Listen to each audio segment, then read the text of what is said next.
is when you do need something, it can be very difficult to get. But at the same time, there's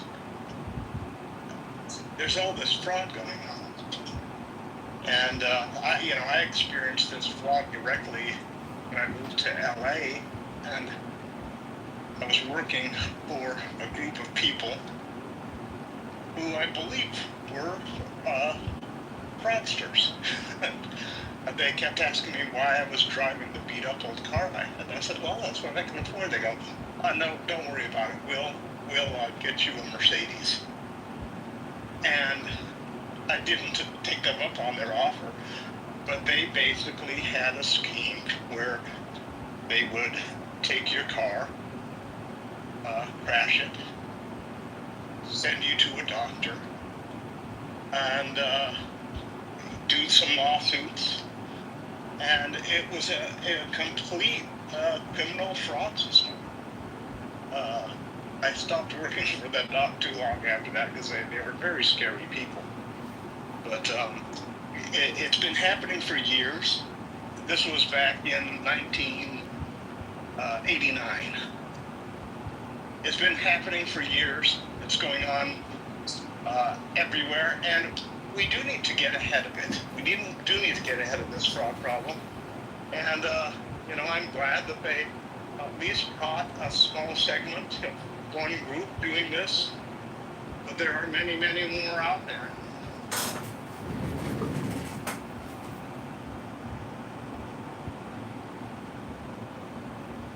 Anyone else who hasn't spoken yet want to comment, or should we move into the goodbyes?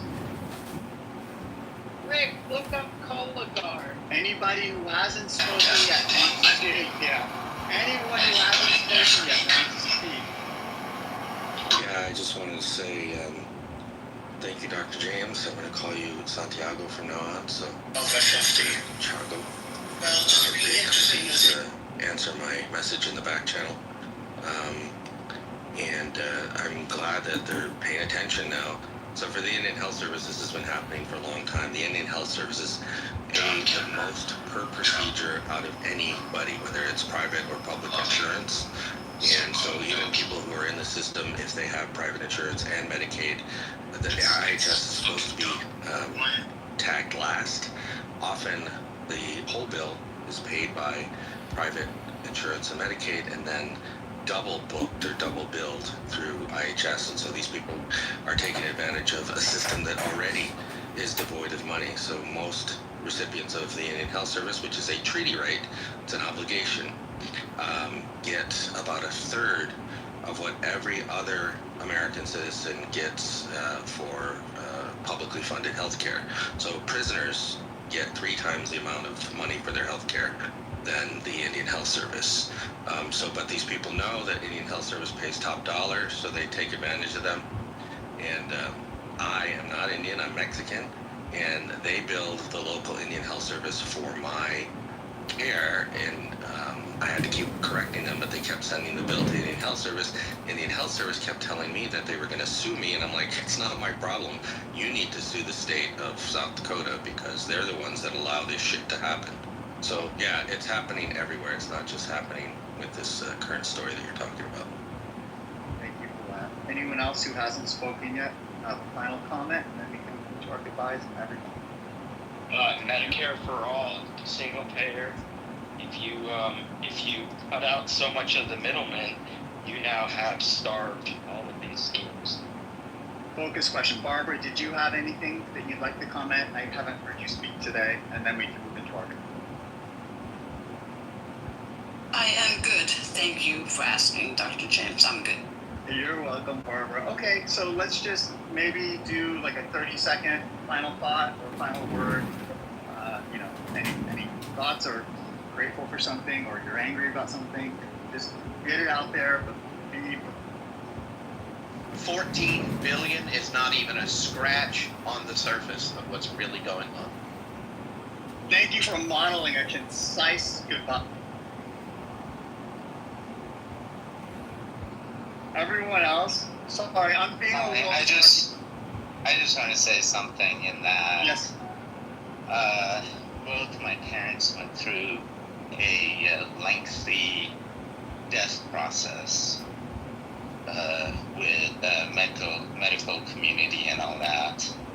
And I came to the conclusion that medical profession with respect to old people is extremely unethical. And I figured out that we've learned how to combat structural defects in the body, but we haven't learned how to increase the quality of life associated with that. And so the medical profession is on the wrong track battling death. The medical profession should embrace death and focus on quality of life at the end of life. And an 80-year-old doesn't need to go through chemotherapy because they have cancer. They can just give them comfort measures. And so I think that would be the ethical thing to do and not the treatment. That's all I want to say. Thank you very much for an outstanding room and everybody who talked. I really, really enjoyed it. Yeah. Ditto on that. Sam, I want to actually have a talk on the topic you just brought up. I think that deserves more room to breathe. Figure that out. I'll look into some things. But, the idea of just having a dying process that really serves the person rather than all the other things we're experiencing right now seems like a really important topic. Anyone else have any final thoughts? Just 30.